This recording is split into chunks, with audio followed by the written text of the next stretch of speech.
मोहन के पास ममता नाम की एक गाय थी। वो उसके पास कई सालों से थी।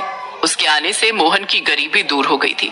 उसका दूध बहुत ही मीठा और टेस्टी था, लेकिन अब वो बूढ़ी हो चुकी थी, जिस कारण ना तो वो बच्चे दे सकती थी और ना ही दूध। लेकिन उसकी ही जनी दो बेटियां मीरा और राधा बच्चा खासा दूध देकर मोहन का घर चला रही थी। इस बात से आशा को गर्व होता है। मेरी बच्चियों, मुझे गर्व है कि तुम मालिक को अच्छा खासा दूध दे देती हो और मेरा नाम रोशन कर रही हो। मैं तो अब बूढ़ी हो गई हूँ और उनके किसी काम की नहीं रही, लेकिन फिर भी वो मुझे मुफ्त में पाल रहे हैं। ऐसा नहीं है माँ, जितना तुमने मालिक के लिए किया है वो तो हम दोनों मिलकर भी नहीं कर सकती। मालिक भी तो मेरे लिए कितना कर रहे हैं। वो चाहते तो मुझे कब का कसाई को सौंप देते, लेकिन वो मुझे मुफ्त में पाल रहे हैं। वो सचमुच मुझे कितना प्यार करते हैं। मोहन आशा गाय को बहुत प्यार करता था। वो जानता था कि उसी की वजह से आज उसका दूध का व्यापार इतना अच्छा चल रहा है। मोहन हर सुबह मीरा और राधा से दूध लेता और शहर में ले जाकर बेच आता। एक रोज उसकी पत्नी खेत से चारा काट कर घर लौट रही थी। तभी उसे रास्ते में जगमोहन व्यापारी मिलता है। नमस्ते सविता बहन, आपसे कुछ बात करनी थी। आपकी ममता गाय अब बूढ़ी हो गई है, क्यों बेकार में उसका बोझा ढो रहे हो? तुम चाहो तो उसे बेच दो, मैं तुम्हें उसकी अच्छी कीमत दे दूंगा। घर आकर सविता मोहन से इस बारे में बात करती है, लेकिन वो उस पर चिल्लाते हुए कहता है, पागल हो गई हो क्या? मैं अपनी ममता को किसी को नहीं दूंगा। उसने बुरे वक्त में मेरा साथ दिया है। वो हमारे घर के लिए बहुत शुभ है। अब बस मैंने कह दिया ना, वो यहीं रहेगी हमारे साथ। जब तक तुम उस बूढ़ी गाय को नहीं बेचोगे तब तक मुझसे बात भी मत करना। फिर सविता कई दिनों तक मोहन से बात नहीं करती और आखिरकार थक हार कर वो ममता को बेचने का फैसला कर लेता है। अगले दिन सविता उस व्यापारी को घर बुला लेती है। अरे राधा, देख तो ये कोई व्यापारी लगता है। इसके हाथ में रस्सी भी है। कहीं ये हम में से तो किसी को नहीं लेने आया? हो सकता है मीरा। नहीं मेरी बच्चियों, मालिक बहुत अच्छे हैं। वो हम में से किसी को नहीं बेच सकते। वो हमसे बहुत प्यार करते हैं। माँ तुम सही कह रही हो, और भगवान न करे कि वो दिन कभी आए जब हम तीनों अलग हो। नहीं तो हम तीनों तो मर ही जाएंगे। व्यापारी सविता को 10,000 रुपए देता है, जिन्हें देख वो बहुत खुश होती है। लेकिन मोहन को ये देखकर बहुत बुरा लग रहा था। ये कैसी औरत है जो घर की लक्ष्मी को ही बेचने पर तुली हुई है?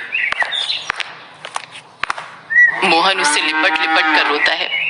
मुझे माफ कर देना ममता, पत्नी की जिद के आगे मुझे तुम्हें बेचना पड़ रहा है। हो सके तो मुझे माफ कर देना।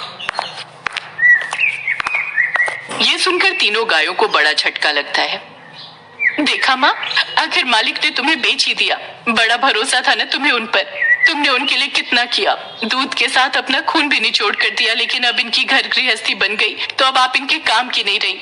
कल को तो ये हमारे साथ भी यही करेंगे। अब क्या होगा माँ? ये व्यापारी आपको कसाई को दे देगा। सच कहते हैं माँ, इंसान को जिस चीज से फायदा होता है वो उसे ही रखते हैं, जिससे फायदा नहीं होता उसे नहीं रखते। सचमुच बहुत ही मतलबी होते हैं ये इंसान। मुझे भी बहुत बुरा लग रहा है, लेकिन मेरी समझ नहीं आ रहा कि मालिक ऐसा क्यों कर रहे हैं। जगमोहन व्यापारी ममता को अपने घर ले आता है और उसे खूब खिलाता पिलाता है। लेकिन ममता जानती थी कि वो उसे खिला पिलाकर एक दिन कसाई को बेच देगा और मोटी रकम कमाएगा। एक रोज वो जगमोहन और कसाई की बात सुन लेती है। ये लीजिए आपके पैसे, मैं कल आकर इसे ले जाऊंगा, ठीक है? उसी रात ममता खूंटे से छूटकर मोहन की गौशाला पहुंच जाती है, जहां मीरा और राधा उसे देख बहुत खुश होती हैं। ममता दोनों को गले लगाती है। सुबह जब मोहन ममता को देखता है तो वो भी बहुत खुश होता है और उसे गले लगा लेता है। सविता, देखो तो कौन आ गया। कौन है जी? अरे ये ममता, ये बूढ़ी गाय वापस कैसे आ गई? इसको मुफ्त में खाने की आदत हो गई है। मैं अभी उस व्यापारी को बुलाती हूँ, नहीं तो वो हमसे पैसे ना मांग ले। व्यापारी ममता को फिर से ले जाता है। इधर मीरा और राधा का रो रो कर बुरा हाल हो गया और उन्होंने खाना पीना छोड़ दिया, जिससे वो बीमार हो गई। मीरा, राधा जब से बीमार हुई है हमारा सारा धंधा चौपट हो गया है। खाना पीना सब छोड़ दिया है उन्होंने। बेवकूफ औरत, ये तो होना ही था। ममता की फटकार जो लगी है हमें, हमने उसे उसके बच्चों से अलग जो कर दिया। मैंने कहा था ना, वो हमारे लिए लक्ष्मी थी। लक्ष्मी, उसके जाते ही लक्ष्मी भी हमारे घर से जा रही है। मुझे माफ कर दो जी, मुझसे गलती हो गई। चलो हम चलकर अपनी ममता को वापस ले आते हैं। हम उस व्यापारी के पैसे लौटा देंगे। अगली सुबह जब वो दोनों ममता को लेने जाते हैं तो देखते हैं कि रास्ते में एक कसाई ममता को लेकर जा रहा है। अरे कौन हो तुम, और हमारी ममता को कहाँ ले जा रहे हो? तुमसे मतलब? अरे मैंने दुगने दाम देकर इसे खरीदा है। ये लो, ये उसके भी दुगने दाम है, इन्हें रखो और हमारी ममता को हमें वापस करो। ठीक है भाई, मुझे इससे क्या, मुझे तो पैसों से मतलब है। वो कसाई को दुगने पैसे देकर वापस ले आते हैं। ममता, मुझे माफ कर दो। लालच में आकर मैंने तुम्हारे साथ कितना गलत किया। अब मैं तुम्हें कभी खुद से अलग नहीं करूंगी। हाँ ममता, हमें माफ कर दो। तुम हमारे घर के सदस्य हो और हमारे साथ ही रहोगी। ममता की आंखों में खुशी के आंसू थे। घर आकर मीरा और राधा जब अपनी माँ को देखती हैं तो बहुत खुश हो जाती हैं और ममता के गले लग जाती हैं। उसके वापस आने से मीरा और राधा अब चारा खाने लगी और 2 दिन में ही पूरी तरह से स्वस्थ हो गई और अब पहले से भी ज्यादा दूध देने लगी। मोहन का व्यापार फिर से बहुत अच्छा चलने लगा। सविता भी ममता को खूब लाड करती, साथ ही उसकी खूब सेवा भी करती।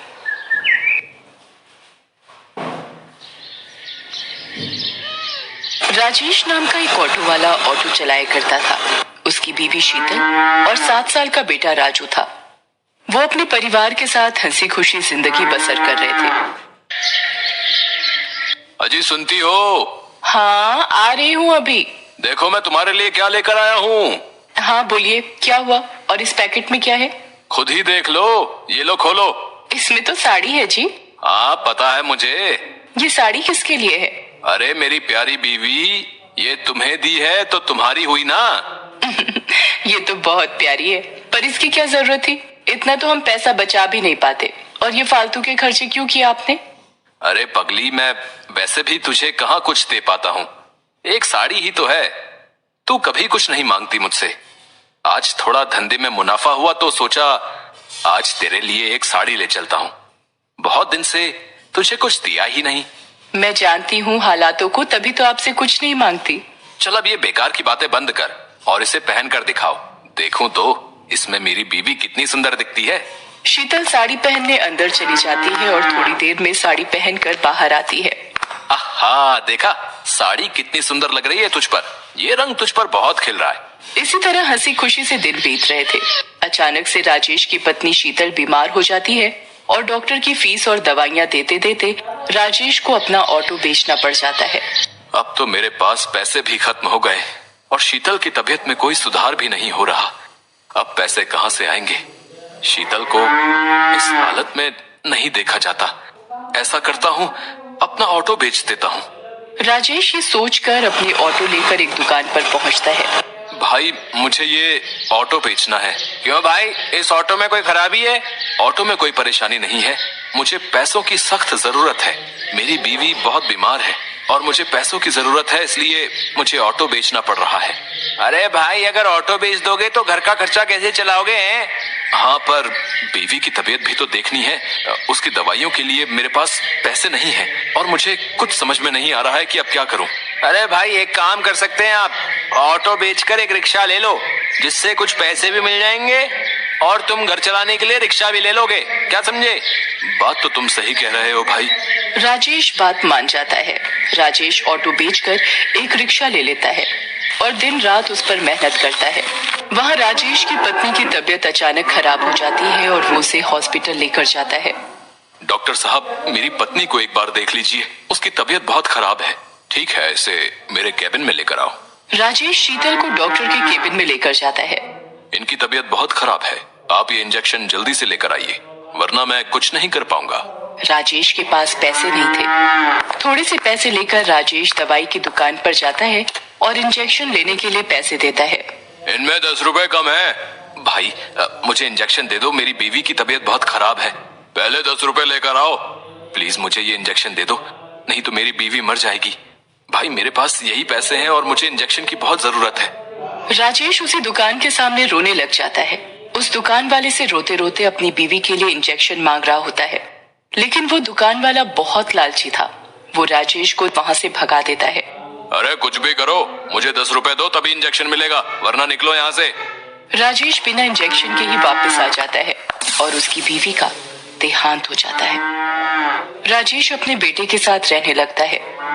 उधर दुकानदार, जिसका नाम विपिन था, जहाँ राजेश के पास पैसे ना होने पर उसने राजेश को धक्का देकर भगा दिया था, वो एक बहुत ही लालची दुकानदार था।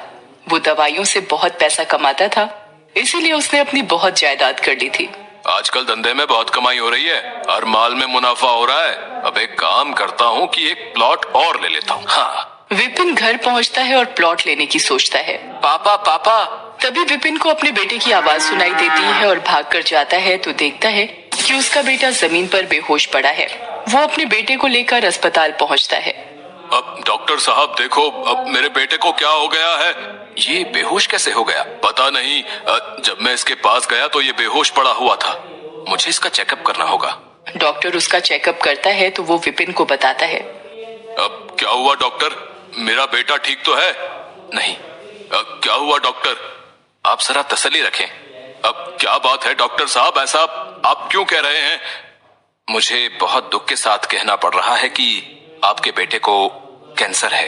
विपिन के पैरों तले जमीन खिसक जाती है और अब संभालिए अपने आप को।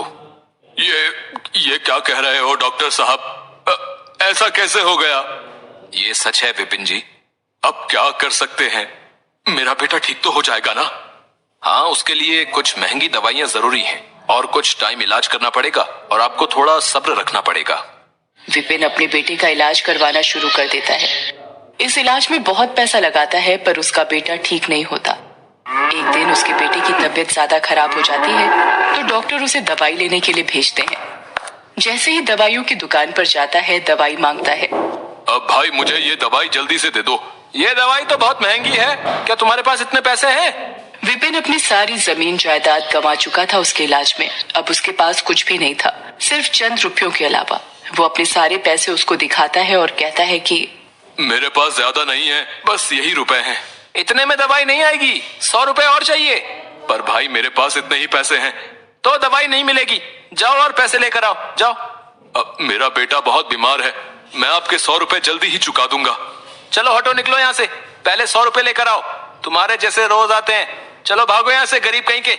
विपिन को पता था कि ये दवाई बहुत सस्ती है और दुकानदार इसे बहुत महंगी बेच रहा है। विपिन उस दुकान वाले से रो रो कर दवाई मांगने लगता है और तभी उसको वो दिन याद आता है जब उसने भी किसी जरूरतमंद को सिर्फ 10 रुपए के लिए दवाई नहीं दी थी। वो अपनी गलती मानता है और समझ जाता है कि करनी का फल तो भुगतना ही पड़ता है और विपिन बहुत रोता है। तभी दुकान वाला विपिन की हालत देख उसके पास आता है और उसको दवाई दे देता है। विपिन को दवाई के कारण अब बहुत देर हो चुकी होती है। अब कुछ देर में अस्पताल नहीं पहुंचा तो उसके बेटे का बचना मुश्किल था। विपिन भागते हुए जाने लगता है लेकिन उसे पता था कि वो ऐसे नहीं पहुंच पाएगा, इसलिए कई लोगों से अस्पताल छोड़ने को कहता है, लेकिन उसके पास पैसे न होने पर कोई भी उसको अपनी गाड़ी में नहीं बिठाता। अगर मैं जल्दी ही अस्पताल नहीं पहुंचा तो मेरा बेटा। जब वो जा रहा होता है तो उसे ठोकर लगती है और वो गिरने लगता है। तभी एक रिक्शे वाला उसे आकर थाम लेता है। वो वही रिक्शे वाला होता है जिसको दवाई देने के लिए विपिन ने मना कर दिया था, लेकिन फिर भी वो अपने रिक्शे में विपिन को बिठा लेता है और पूछता है, भाई तुम्हें कहाँ छोड़ दूं? मेरा बेटा अस्पताल में है, मुझे वहाँ जल्दी पहुँचना है, लेकिन मेरे पास पैसे नहीं हैं। कोई बात नहीं, आप परेशान ना हो, सब ठीक हो जाएगा। मैं आपको वहाँ बिना पैसों के छोड़ दूंगा। विपिन बैठे बैठे बस अपने किए पर पछता रहा होता है। उसका लालच उसके सामने आ रहा था। वो अपने किए पर बहुत पछता रहा था पर समय निकल चुका था। मैंने दूसरों का बहुत दिल दुखाया है और शायद इसीलिए आज मेरी ये हालत है। इसी वजह से मुझे आज ये दिन देखना पड़ रहा है। मैंने न जाने कितनों को दवाई नहीं दी, कुछ पैसों के लिए, और आज मैं भी वहीं खड़ा हूँ। आज मेरे पास भी पैसे नहीं है और दवाई की जरूरत है। सबको ऐसा ही महसूस होता होगा जैसा कि मैं लाचार महसूस कर रहा था। विपिन हॉस्पिटल पहुंचता है और वहां जाकर दवाई डॉक्टर को दे देता है। वहां उसके बेटे की तबीयत और खराब हो रही होती है। ये सब उससे देखा नहीं जाता और उसकी आंखों से आंसुओं की धारा निकल पड़ती है। तभी उसको भगवान की मूर्ति दिखाई पड़ती है। भगवान, मेरे कर्मों की सजा मेरे बच्चे को मत दो। जो सजा देनी है मुझे दे दो, पर मेरे बच्चे को बख्श दो। और ये कहकर वो फूट फूट कर रोने लगता है। तभी डॉक्टर वहां आते हैं और बताते हैं कि उनका बेटा अब ठीक है। विपिन राहत की सांस लेता है और उसके कुछ समय बाद विपिन का बेटा ठीक होकर घर आ जाता है।